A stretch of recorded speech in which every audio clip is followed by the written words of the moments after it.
Hey guys, this is me every day. And my husband wakes up to this every day.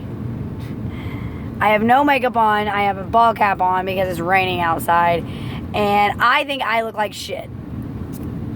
And every day when I come home like this, my husband tells me I'm beautiful. Every day.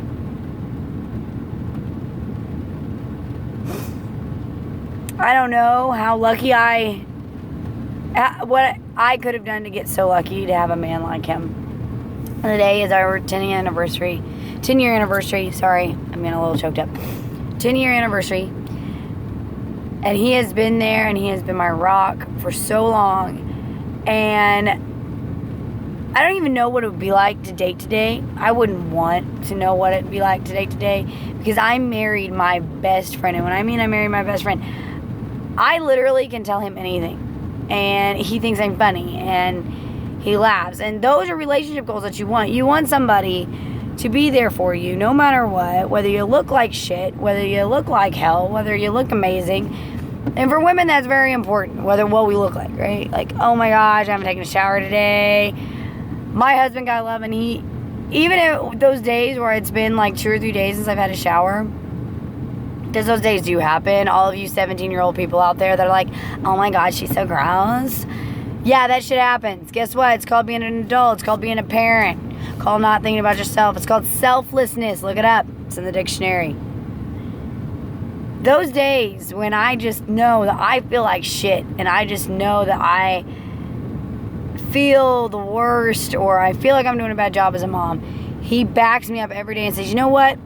Doing a good job. Keep it up.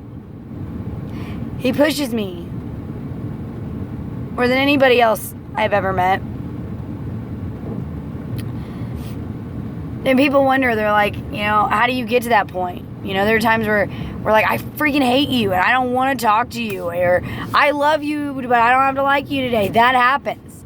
That happens. All of you people out there that think that like marriage life, they're like, oh my gosh, I want to be there. I want to marry my high school sweetheart, or I want to have a relationship where it's like 70 years or whatever.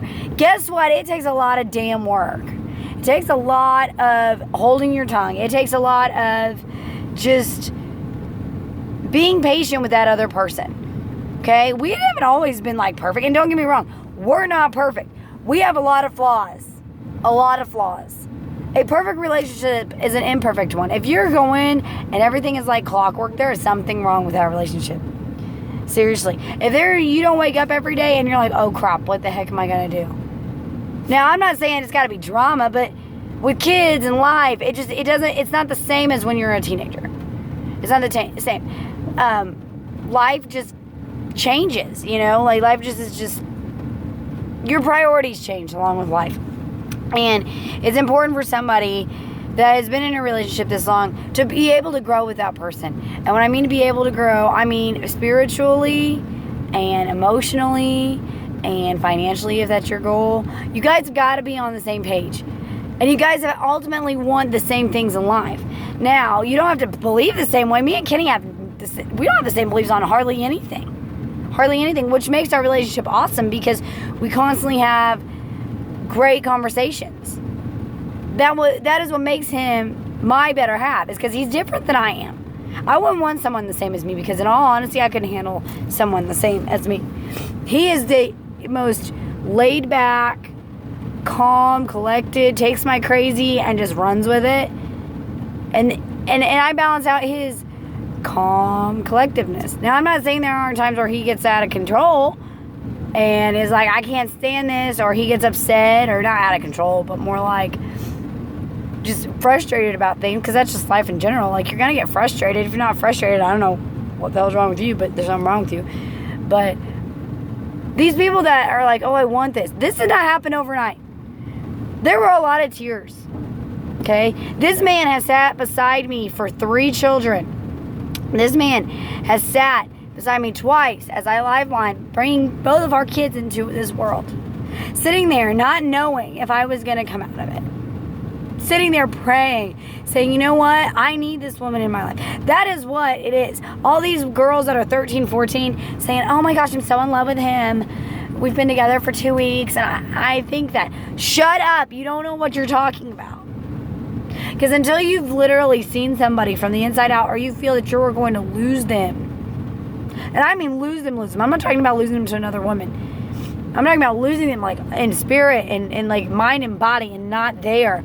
That you're going to have to live the rest of your life without that person, and you can't stand the thought of that. That is love, let me tell you. That is love.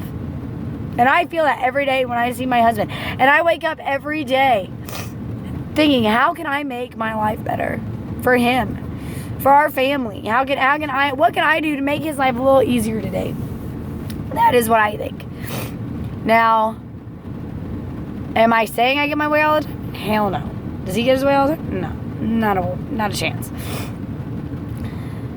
But it takes patience. It takes time. It takes effort.